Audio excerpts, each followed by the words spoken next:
Olá pessoal, estamos aqui nesse vídeo para tratarmos a respeito do apóstolo Paulo. Paulo, ele foi considerado dentro da história do cristianismo um grande líder do cristianismo. Podemos dizer que Paulo ele foi o maior líder do cristianismo. Isso mesmo. Nesse vídeo iremos tratar algumas lições, alguns pontos muito importantes a respeito da vida do apóstolo Paulo, que nos serve de inspiração, não é verdade? Que nos serve de exemplo, e iremos falar a respeito da vida desse grande apóstolo.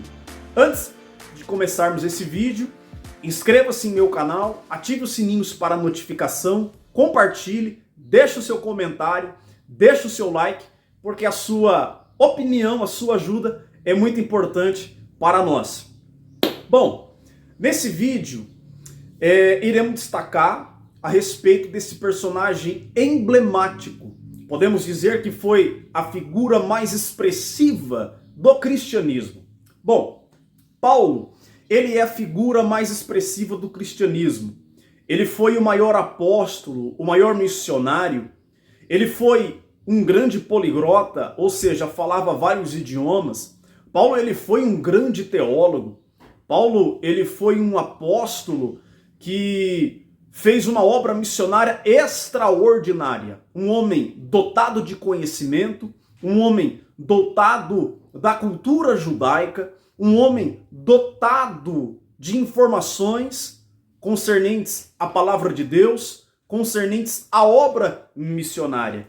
Esse foi o apóstolo Paulo, o maior escritor do Novo Testamento. Para você ter uma ideia, o Novo Testamento contém 27 livros. Paulo escreveu 13 livros dos 27. Paulo, ele escreve livros, melhor dizendo, cartas para as igrejas e também cartas ou epístolas pastorais. Se nós colocarmos que Paulo também escreveu a Epístola aos Hebreus, podemos dizer que Paulo foi o maior escritor do Novo Testamento. Mas vamos ficar com o que a Bíblia nos diz, não é verdade? O pastor Hernandes Dias Lopes tem uma frase que ele diz que aonde a Bíblia se cala, eu também devo me calar, né? Muitas pessoas colocam pontos dentro da palavra de Deus que não devem ser colocados. Mas Paulo, em um resumo no que temos na palma de nossas mãos através da Bíblia Sagrada, ele escreveu 13 livros do Novo Testamento, o maior escritor do Novo Testamento. Paulo ele foi um grande pregador, né? Paulo ele foi um grande pregador, um grande escritor, um grande teólogo. E eu quero destacar aqui em primeiro lugar, por que ele foi chamado de apóstolo? À luz do Novo Testamento, o apóstolo tinha que ter algumas características. Ele tinha que ter algumas características. Primeiro, ele tinha que ser testemunha ocular da ressurreição de Cristo. Segundo, ele teria que ser chamado diretamente por Jesus. Isso é curioso, interessante, não é verdade? A palavra apóstolo literalmente significa enviado. Paulo, ele é chamado por Jesus Cristo em Atos, capítulo de número 9. Até então, o mesmo ele era chamado de Saulo. E daqui a pouquinho nós iremos aprender e entender o motivo pelo qual que Saulo começa a ser chamado de Paulo. Bom, indo para um outro ponto de vista, era um nome judaico. E eu faço uma pergunta para você. Será que Deus, ele mudou o nome de Saulo para Paulo? Muitos dizem que foi o próprio Deus, o próprio Senhor, quem mudou o nome de Saulo para Paulo. Será que isso é verdade? Eu posso te afirmar que não. Se você folhear os 66 livros da Bíblia, especialmente o Novo Testamento, você não vai encontrar em nenhuma passagem bíblica concernente à mudança do nome de Saulo para Paulo, dizendo que foi o próprio Deus quem mudou o nome do apóstolo. Bom, para que você possa compreender de forma clara, de forma sucinta e objetiva, A palavra Saulo, é na verdade um nome judaico que faz referência ao rei Saul. Saul pertencia à tribo de Benjamim. Saulo, juntamente com a sua família, pertencia também à tribo de Benjamim, né? E isso é bem curioso, bem interessante, porque a palavra Saulo significa aquele que é muito desejado, aquele que é desejado fortemente. E indo para um outro ponto de partida, a palavra Paulo é uma palavra romana, é um nome romano. A palavra Paulo significa pequeno. Então, Saulo, ele tem um encontro com Cristo Jesus em Atos, capítulo de número 9. Bom, em Atos, capítulo de número 9, nós vamos ver a conversão do apóstolo Paulo. Muitos dizem que Saulo encontrou Jesus, mas isso não é verdade. Porque pare e pensa comigo. Pare e pensa comigo. Vamos conversar aqui nesse vídeo de forma bem objetiva. Se eu digo que eu tenho um encontro com Cristo, eu só encontro aquilo que está perdido. Não é verdade? Não é Paulo ou Saulo de Tarso que encontra Jesus no meio do caminho a Damasco. É Jesus que encontra Paulo, porque eu só encontro aquilo que está perdido. Então, Atos capítulo de número 9, não é Saulo quem encontra Jesus. Jesus quem vai ao encontro de Saulo. É Jesus quem vai salvar a vida de Saulo. Atos capítulo de número 9 diz que ele estava indo rumo, sentido a Damasco. Jesus o joga ao chão e diz: Saulo, Saulo, por que tu me persegues?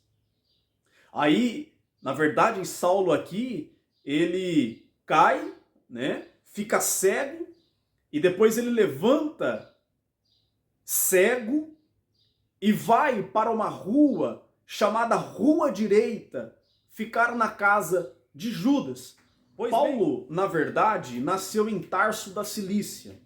Nasceu em Tarso da Cilícia. Ele também era um cidadão romano, né? Ele foi enviado por seu pai para Jerusalém, para a casa de sua irmã, para que ele pudesse, na verdade, estudar em Jerusalém. Jerusalém, na época, era a capital ou o centro da teologia. Paulo, ele é enviado por seu pai para Jerusalém para estudar aos pés do grande mestre Gamaliel. Paulo, ele vai aprender com um dos maiores mestres que tinha da época em Jerusalém. Ele cresce aos pés de Gamaliel.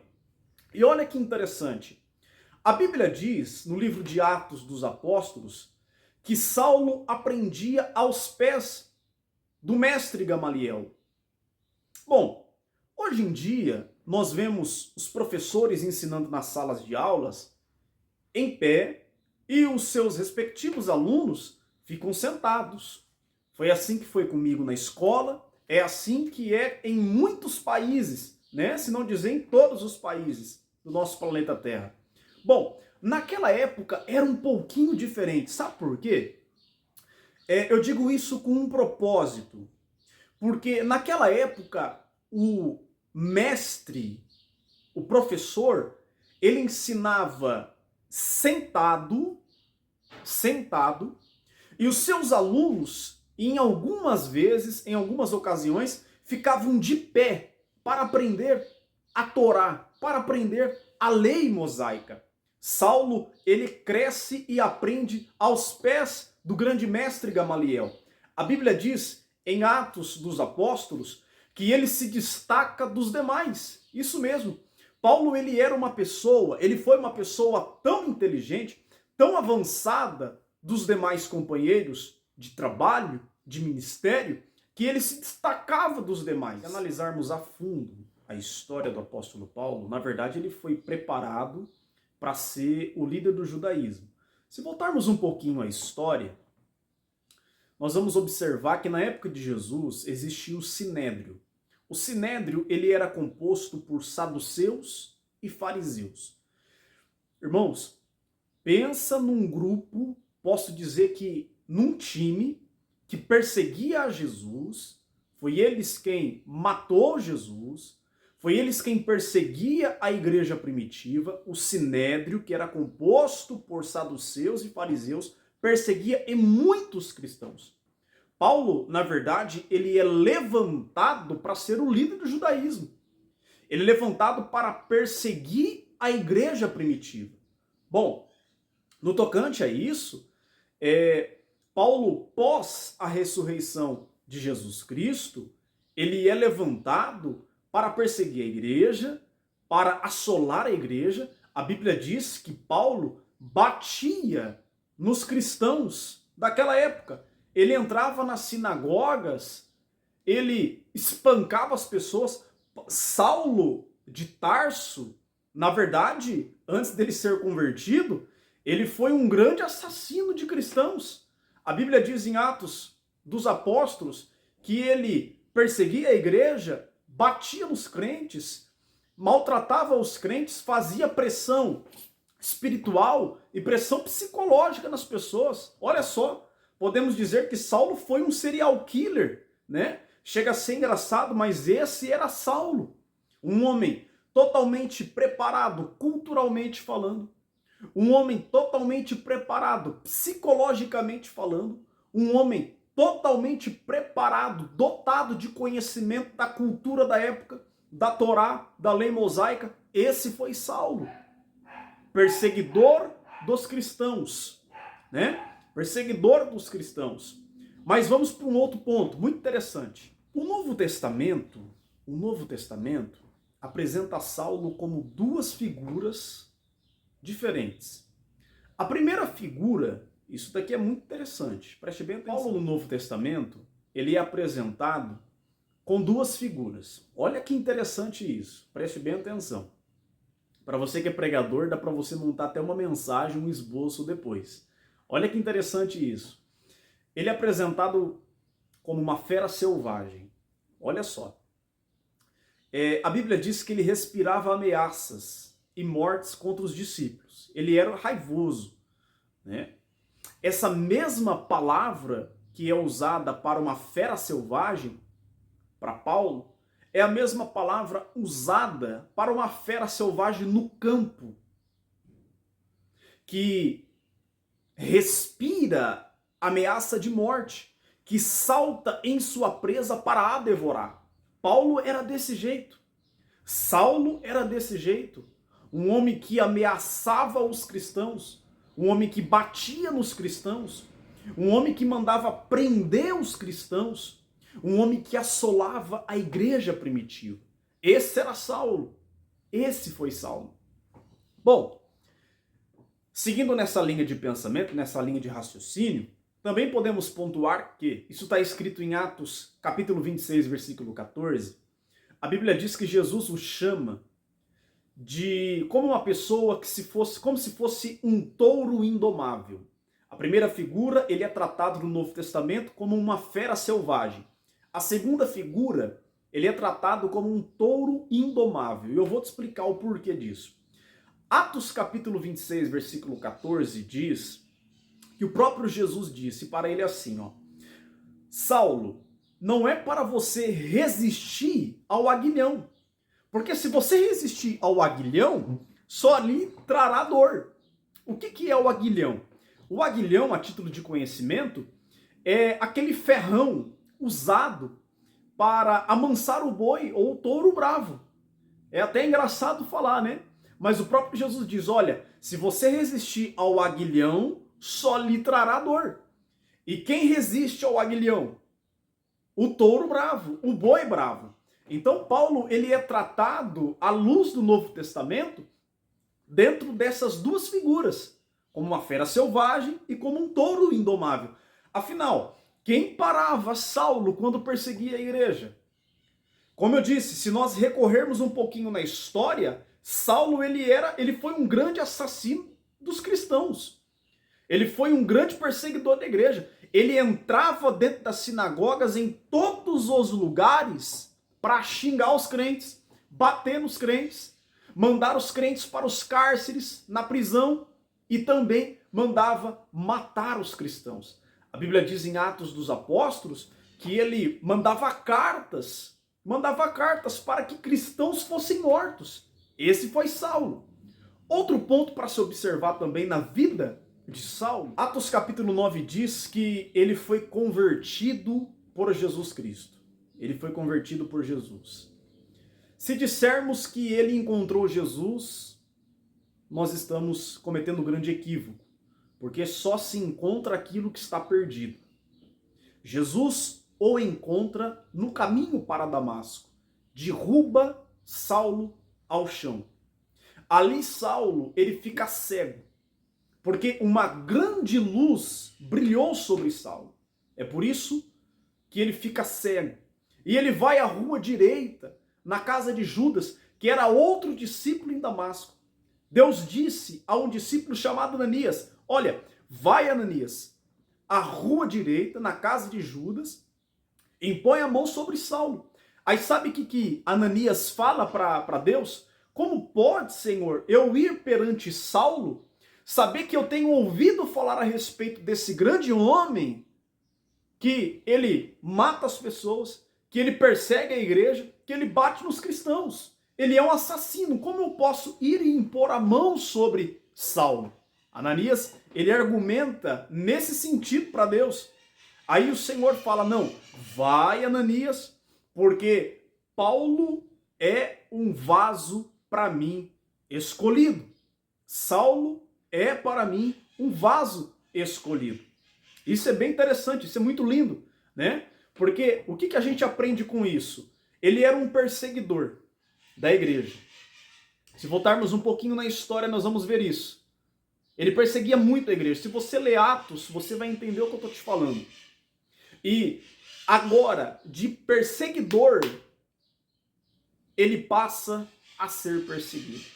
A Bíblia diz em Atos capítulo 9, que quando ele levanta, né, que quando Ananias impõe as mãos sobre ele, ele é cheio do Espírito Santo, ele é batizado, ali começa a vida convertida do apóstolo Paulo. Por quê? Afinal, podemos dizer que a conversão genuína, a própria palavra, o que é uma conversão?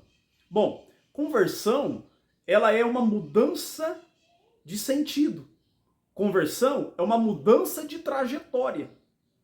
Paulo, ele tem uma mudança de trajetória. Bom, quando Paulo começou a ser usado poderosamente nas mãos do Senhor nosso Deus, você sabia que Paulo ele não começou a ser usado por Deus logo após a sua conversão? Isso mesmo. Após sua conversão, ele passa 3 anos na Arábia. E às vezes você pode me perguntar: mas, Eduardo, por que Paulo ele vai passar 3 anos na Arábia? Bom, existem algumas especulações, existem algumas razões que provavelmente é a mais coerente dentro da Bíblia Sagrada. E Paulo ele fica 3 anos na Arábia, ele vai relatar isso no livro, na carta que ele escreve aos Gálatas, né, na carta que ele escreve aos Gálatas, ele vai relatar que ele ficou um tempo na Arábia. E é interessante nós pontuarmos isso aqui, porque muito provavelmente ele releu o Antigo Testamento. Esses 3 anos dentro da Arábia faz parte do preparo do apóstolo Paulo nas mãos do Senhor Deus.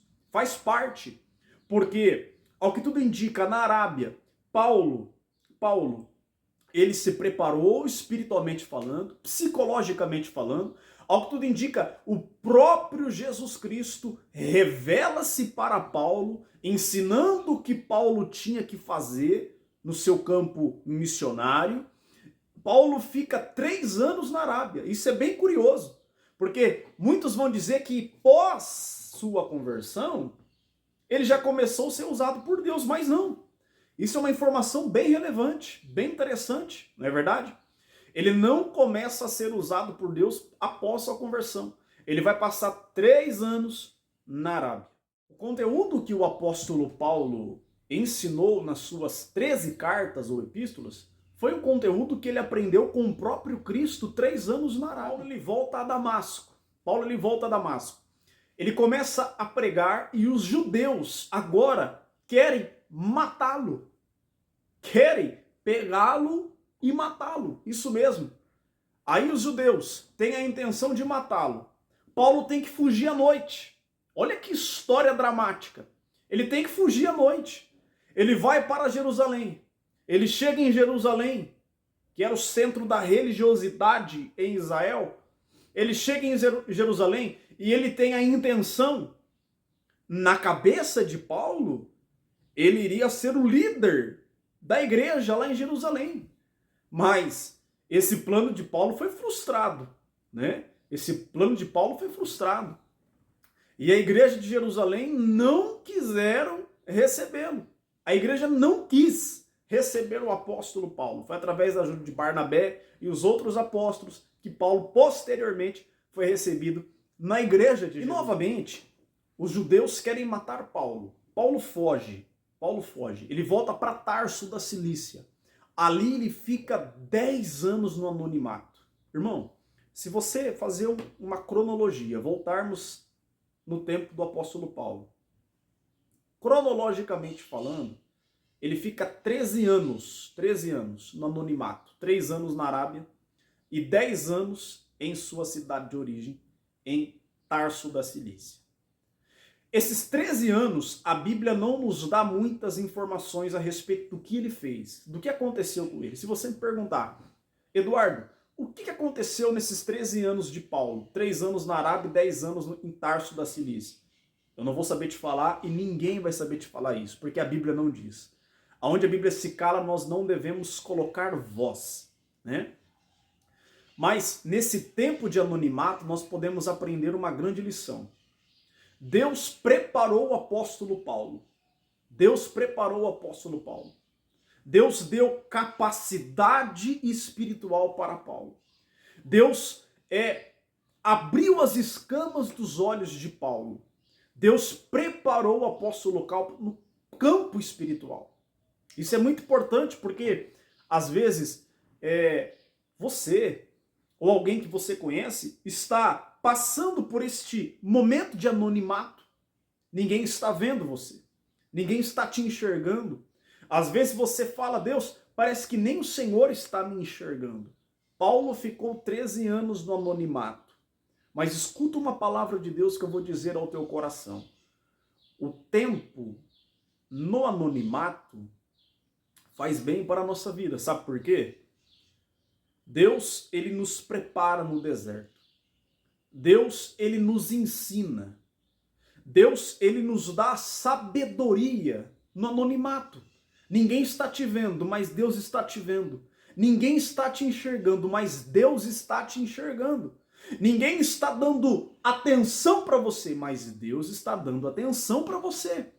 Paulo fica 13 anos no anonimato e ele cresce na presença de Deus. Ele cresce na presença do Senhor Deus. E aqui estamos caminhando já para o final desse vídeo.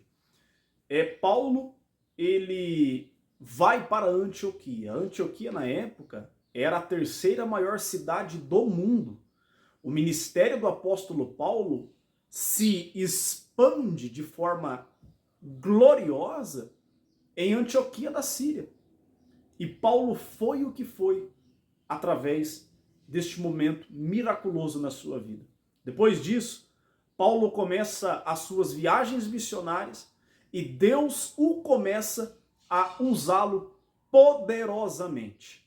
Bom, podemos dizer que Paulo nos deixou muitas lições, não é mesmo? Se nós fôssemos falar aqui nesse vídeo, eu teria que fazer muitos vídeos, ou um vídeo de mais ou menos 1 hora e meia, para descrevermos a respeito do apóstolo Paulo. Paulo, se você me perguntar, Eduardo, você pode me falar alguns versículos mais conhecidos que Paulo deixou na palavra de Deus? Nós podemos pontuar ali Filipenses capítulo 4, versículo 13, né? Paulo diz, posso todas as coisas naquele que me fortalece, que tem sido um versículo interpretado de forma equivocada por muitas pessoas, né, por alguns ensinadores, e qualquer dia a gente vai fazer um vídeo a respeito disso, o porquê que Paulo está falando que ele podia todas as coisas naquele que me fortalece. Por que ele diz tudo posso naquele que me fortalece? Mas esse foi um dos versículos mais conhecidos, né? Tudo posso naquele que me fortalece.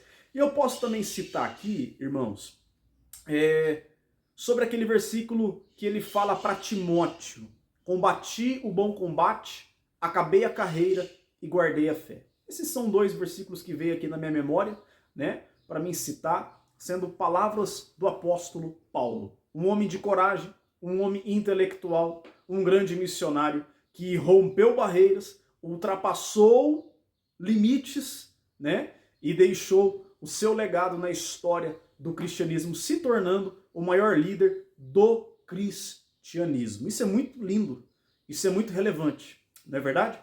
E para nós concluirmos esse vídeo, eu posso dizer para você que Deus ele sempre está levantando pessoas.